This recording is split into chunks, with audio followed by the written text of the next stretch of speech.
பராசர ஜோதிட மணிமன்ற குழுவில் பயணிக்கும் அனைத்து ஜோட சொந்தங்களுக்கும் வணக்கம்.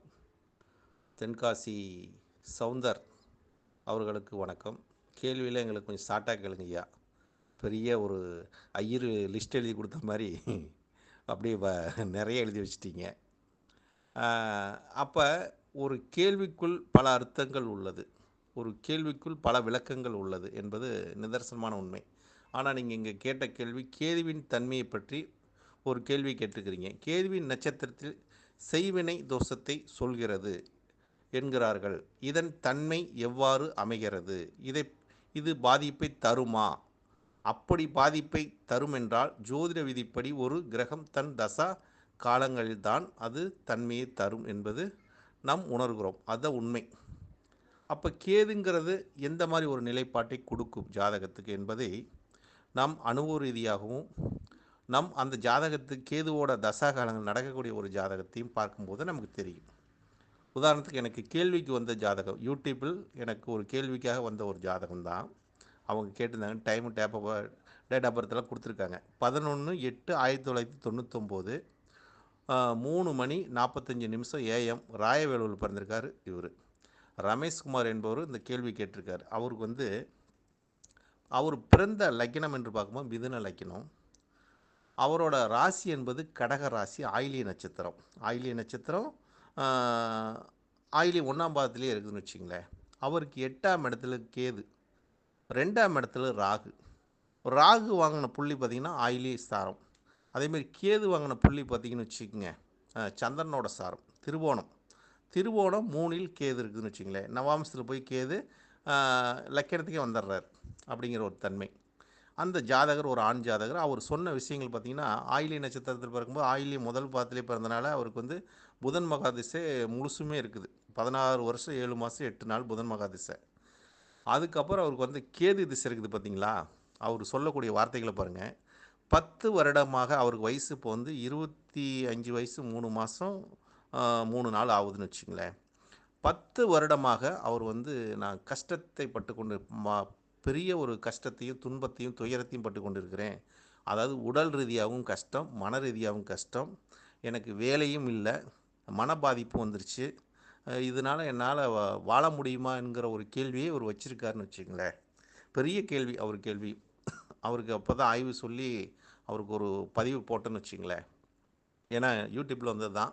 அதுக்கு நான் ஏனா தானேன்னு சொல்லாமல் ஒரு நல்லாவே சொல்லிவிட்டேன் அவருக்கு. ஏன்னா ஒரு வாழ்க்கைக்கு வழிகாட்டணுமல்ல அப்படிங்கிற ஒரு தன்மை. ஜோதிடத்தை நண்பர்களுக்கு நல்ல ஒரு கருத்தை சொல்லணும் அப்படிங்கிறதுக்காக. இப்போ கேது மகாதிசை அவருக்கு ஒரு 17 வயசுலேயே கேது மகாதிசை ஆரம்பிச்சிருச்சு. 17 வயசில் ஆரம்பித்து அந்த கேது மகாதிசை பார்த்திங்கன்னா ஒரு 17 வயசுக்கு மேலே 7 வருஷம் கேது திசைனா கிட்டத்தட்ட 24 வயசு வரைக்கும் கேது திசை இந்த ஜாதகத்துக்கு. அப்போ அந்த கேது மகாதிசை எந்த மாதிரி ஒரு பலாபலனை கொடுத்துருக்கும் என்று பார்க்கும்போது அவருக்கு அஷ்டமத்தில் கேது, தனிச்ச கேது. இப்போ கேதுவோட ஒரு கிரகம் சேர்ந்துருந்தால் அதுக்கு தகுந்த மாதிரி பலனை கொடுக்கும். ஆனால் தனிச்ச கேது அந்த ஜாதகரை மட்டும் பாதிக்கும். அந்த ஜாதகரை மட்டும் உடல் ரீதியாக பாதிக்கும், மன ரீதியாக பாதிக்கும். அதாவது வீட்டை விட்டு வெளியே போக சொல்லும், பரதேச வாழ்க்கை வாழ சொல்லும். அவருக்குள்ளே கஷ்டத்தை அனுபவித்து வாழணும், அதாவது வெறுப்புத்தன்மை உண்டாக்கும் அப்படிங்கிற தன்மை. ஊரை விட்டு போக சொல்லும், பரதேசம் போக சொல்லும் அப்படிங்கிற ஒரு தன்மை அந்த கேது கொடுத்துரும்னு வச்சுங்களேன். ஏன்னா அந்த கேது அஷ்டமத்தில் உட்காந்து அது காலதேவனுக்கு கர்மஸ்தானமாக போச்சு. எந்த ஒரு கிரகமே கேந்திர பாவங்கள் என்று சொல்லக்கூடிய காலதேவனுக்கு 1, 4, 7, 10 உட்காந்துருக்கும்போது அது பலனை முழுசுமாக கொடுத்துரும். அது நல்ல பலனாக இருந்தாலும் சரி, தீய பலனாக இருந்தாலும் சரி கொடுத்துரும்.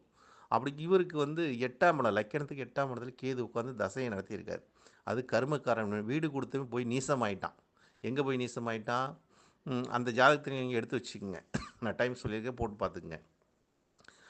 அந்த அந்த வீடு கொடுத்த சனி பகவான் போய் 11 போய் நீசமாயிட்டான். அதாவது குருவோட பாதகாதிபதியோட சேர்க்கை பெற்று ஆயிட்டான்னு வச்சுங்களேன். 11 இருக்காப்புல.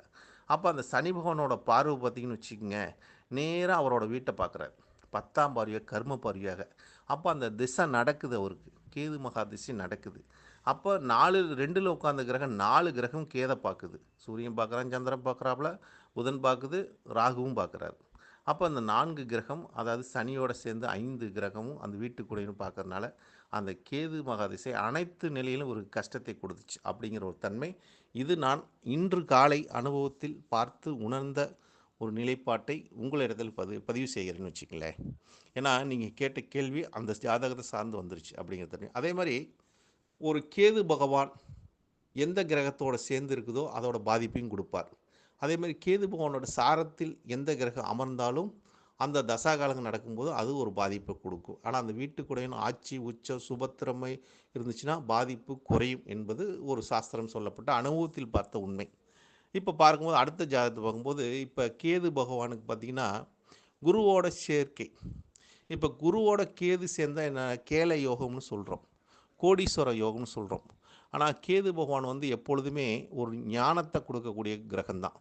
பணத்த குடுக்கக்கூடிய கிரகம் கேது கிடையாது. அதாவது ஞானத்தையும் பற்றற்ற வாழு அப்படிங்கிற ஒரு தன்மையை குடுக்குது. எது வேண்டான்ட்டு எதுக்கு ஆசைப்பட்டாலும் அது வந்து உனக்கு நிராசையா போயிரும் என்று சொல்லக்கூடிய ஒரு கேது. அதாவது கேதுங்கிற கிரகம் வந்து அது ஜாதகத்தில் எந்த பாவத்தில் கேது பகவான் அமர்ந்திருக்காரோ, அந்த பாவத்து மேல் நம்ம ஆசை வைக்கக்கூடாது. உதாரணத்துக்கு கேது பகவான் ஒரு எங்க வீட்டுக்கார அம்மாவுக்கு பார்த்தீங்கன்னா, கேது 9ல் இருக்குதுன்னு பார்த்தீங்கன்னா, அவங்களுக்கு வந்து அப்பா மேல ஆசை அதிகம். அப்பா மேல பாசம் அதிகம். ஆசையும் அதிகம், பாசமும் அதிகம். அப்ப அப்பா இல்ல. இறந்துட்டாங்க. சிறு வயசுலயே இறந்துட்டாங்க. அந்த வீட்டுக்கு உண்டான திசை நடக்கும்போது, அந்த தசாநாதன் நீசம் பெற்றதனால், அந்த ச அந்த கிரகம் அந்த காரகத்துவத்தை அ ப எடுத்துக்கிச்சு அப்படிங்குது. அதாவது கெடுத்துருச்சுன்னு சொல்லலாம். கொடுக்கல, கெடுத்துருச்சு. அப்ப அந்த கிரகம் 9ல் உட்கார்ந்து திசை நடந்தனால, தந்தையாரோட ஸ்தானம் 9ஆம் இடம். அப்ப குரு, கேது சேர்ந்திருக்கிறனால, தந்தையாருக்கு ஒரு பாதிப்ப கொடுத்துச்சு அப்படிங்கிற ஒரு தன்மைய அங்க உணரக்கூடிய தன்மை.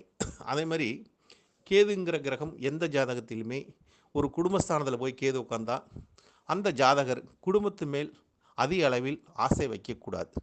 குடும்பத்தோடு ஒன்றா இருக்கலாம், ஒன்றா நம்ம இது பண்ணலாம், குடும்பத்துக்காக சொத்து சுகம் சேர்த்து வைக்கலாம் அப்படின்னா, இது எல்லாம் சேர்த்துனாலும் அவங்களுக்கு ஒன்று கூட ஒட்டாதுங்க அதுலேருந்து.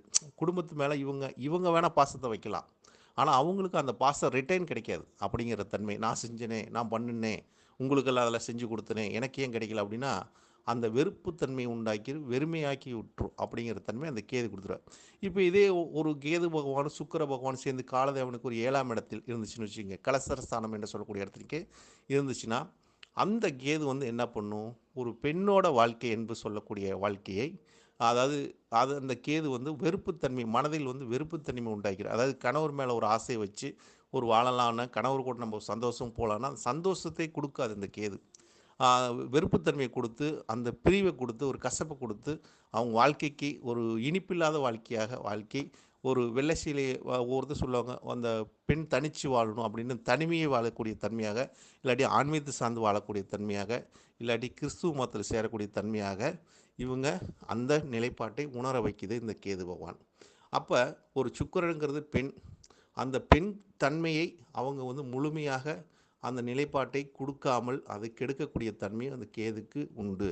அப்ப சுக்கிரன், கேது சேர்ந்தாவே பெண்களுக்கு ஒரு சந்தோஷ மனநிறைவுங்கிறது கொஞ்சம் குறைவா இருக்கும். அதே சுக்கிரன், ராகு சேர்ந்தா இதுக்கு அளப்பரிய சந்தோஷத்தை, அதாவது அத அனுபவிச்சே அவங்க வந்து கெடுத்துக்குவாங்க.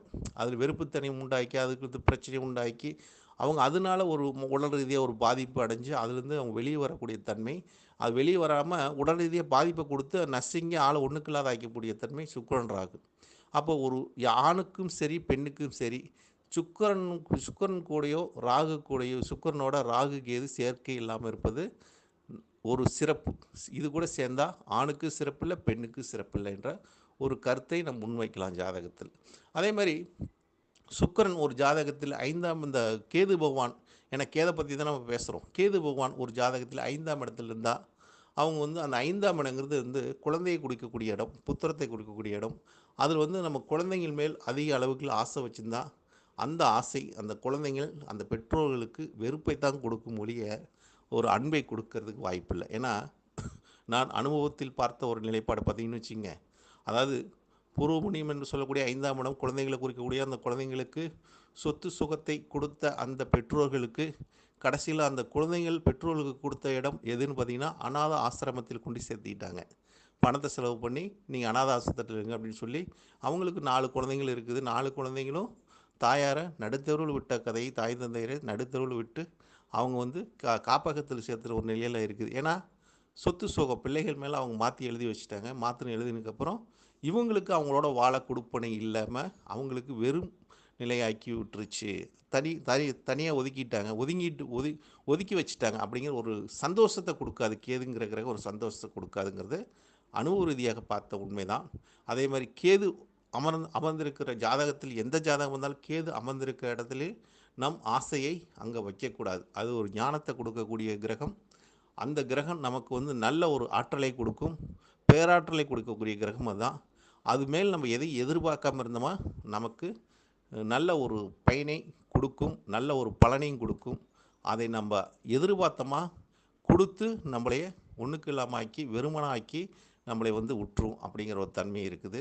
அதனால் கேது இருக்கிற பாவத்தின் மேல், கேது இருக்கிற சாரத்தின் மேல் நம் ஆசையை வைத்து கொள்ளாமல் இருப்பதே சால சிறந்தது என்ற கருத்தை முன்வைக்கிறேன். நன்றி, வணக்கம். வாழ்க வளமுடன். பரமத்தி வேலூர் சந்திரன்.